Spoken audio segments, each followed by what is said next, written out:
Hi everybody. Today I'm going to demonstrate a Vietnamese braised caramel pork and beef shank with peanuts and ginger. I'll go over the ingredients as I move along. So right now I have a fairly deep pot with 2 tablespoons of oil. This is canola oil. You can use peanut oil if you have that. If you don't have canola, you can use olive oil even. It's not going to hurt it. It's not that much. So I have my oil heating up. I have 4 tablespoons of sugar. And I'm going to add that right to the oil.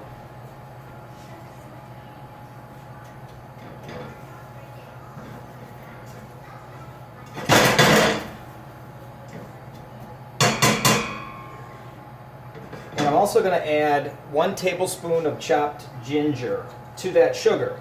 Okay? So we want to brown this together. So we're going to make a caramel out of this pork, out of this sugar and garlic mixture. We don't want to burn it.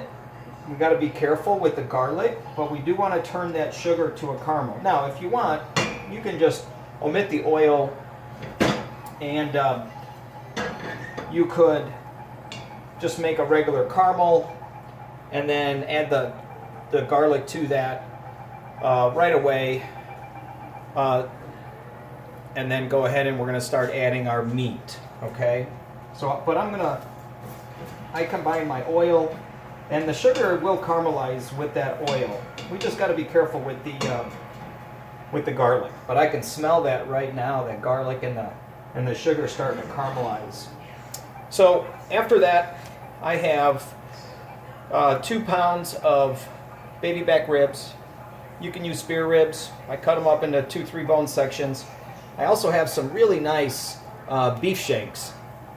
I saw them; they were on sale, so I said, why not?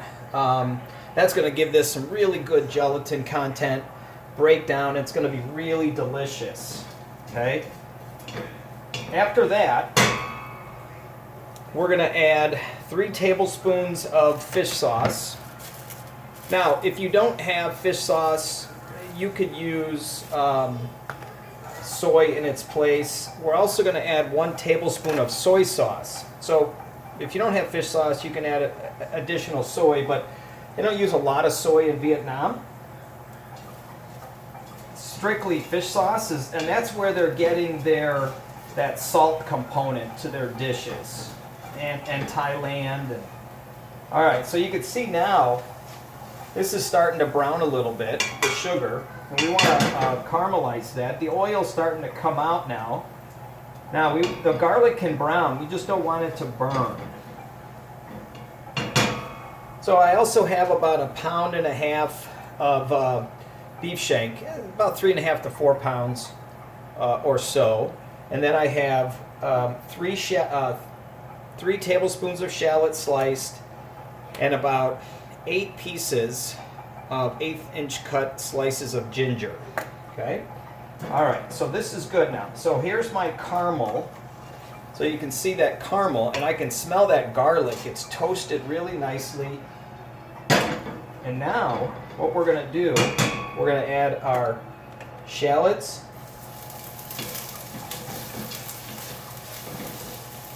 We're going to add our ginger.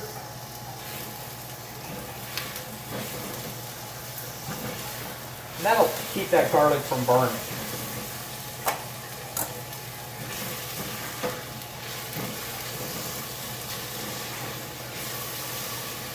Alright, kind of cook that just a little bit in that caramel. You can see it's not burning, but I can really smell that toasted garlic.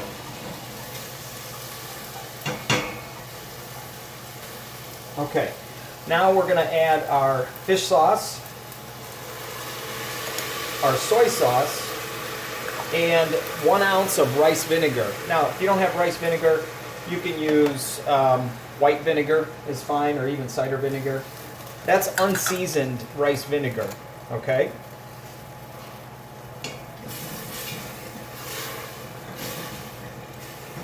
All right.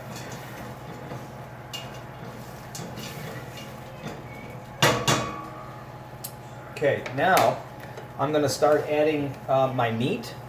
So my beef shanks. And traditionally the meat is not browned. And when you're doing a lot of Asian like simmers or braises, you can brown them if you would like. And that would be perfectly fine if you wanted to add some flavor. Now, we're going to cover that with water. And I'm not going to use stock because this is going to create its own broth. So I want to cover it by about 1.5 inches. And we're going to bring this to a boil.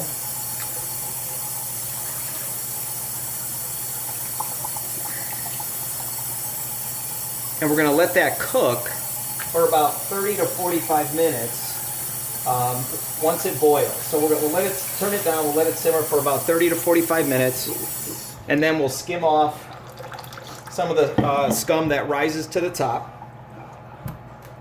And then after that, I'm going to add 2 onions sliced, 1 cup of carrots. They're kind of cut like half on a bias. 1/2 inch, 3/4 inch cut celery on a bias. Now the celery and carrots is not traditional to this dish, but I'm adding it just for a little bit more vegetable. I'm adding some star anise pods, 6 star anise pods. Now, with all my spices, I buy these little packages at Jewel because this is only like $3.78.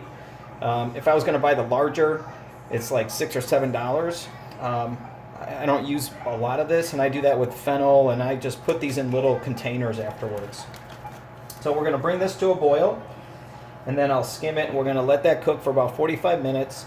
Then I'm going to add my vegetables, and I'm going to add 1 cup of peanuts. Now these peanuts were salted, so what I did was I soaked them in water and rinsed them to get rid of some of that salt. It calls for raw peanuts, and I couldn't find any, so I'll add that later as well. Okay? Okay, so that pot is going. It hasn't started boiling yet. I'm going to make a little cucumber salad to go with this. This is 1 large English cucumber, cut in half and sliced thin, about 1/16 of an inch. The seeds are in, and I left the peels on. I threw a little radish in there because I had some left. I just sliced that thin, cut it into quarters. This is 1/3 cup of very thinly sliced, about 1 inch cut onions that I rinsed, okay, just to give it a little bit of bite, but I don't want that harshness. 2 tablespoons of toasted and chopped peanuts. 2 tablespoons of chopped cilantro and mint. If you don't have mint, you can use just cilantro, and that's fine. Okay? Now, the dressing I made is 1/4 cup rice vinegar, 3 tablespoons of sugar, 1/2 teaspoon of salt, 2 tablespoons of water. And I heated it up. I just threw it in a microwave until it was all dissolved. Now, if you want, you could put a little fish sauce in here, but this is going to have fish sauce and that flavor, so that's why I kept this pretty neutral. If you wanted to put a little bit of sliced jalapeno or some Thai chilies, you can jazz it up a little bit and spice it up with that. So traditionally they would serve this with like fried shallots on top, like crispy fried shallots. I'm just going to use this. I'm going to let this sit for about 3 hours while this cooks to help kind of break down the cucumber. It's going to develop some flavors, okay? Okay, so it's been about 45 minutes, and I've skimmed a lot of the scum that rose off to the top, all that coagulated protein. Now what I'm going to add is the peanuts,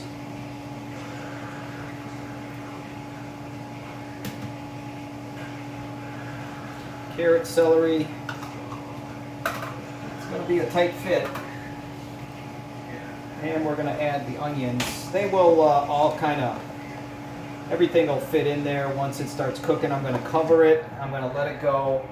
Now, what's going to happen, the onions will start to break down and soften up.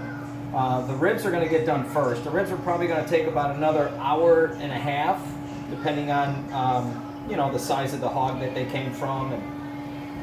And then the shanks will probably take another 30 minutes after that. So basically until it's very tender, okay? So we're going to bring this to a boil. I'm going to cover this and I'm going to let it go and until the ribs are tender.